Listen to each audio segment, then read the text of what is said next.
Kama mtoto alipozaliwa alichelewa kulia na hata baada ya kuzaliwa pengine aliumwa manjano kali ambayo ilipelekea pengine hata kulazwa hospitalini na kuwekewa oksijeni, basi tambua ya kwamba kitu cha kwanza ambacho kiliathirika kwa huyu mtoto ni ubongo wake.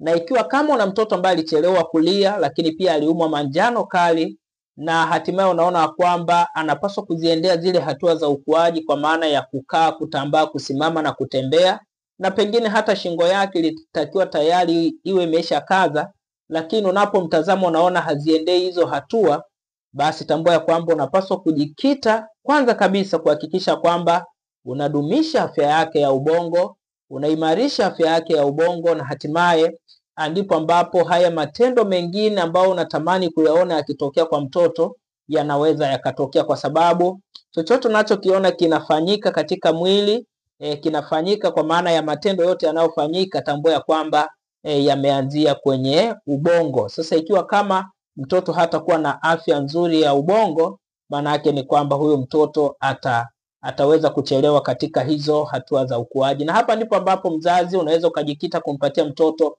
virutubisho kama lutein, lakini pia kumpatia wolfberry, lakini pia pamoja na blueberry. Na ikiwa kama una mtoto ambaye amepitia changamoto ya namna hii, basi tunaweza tukawasiliana nikakupatia ushauri, lakini pia pamoja na tiba itakayoweza kumsaidia mtoto. Kumbuka tu ya kwamba mtoto mwenye afya ni ushindi wa familia. Unapomtunza leo, yeye atakutunza kesho.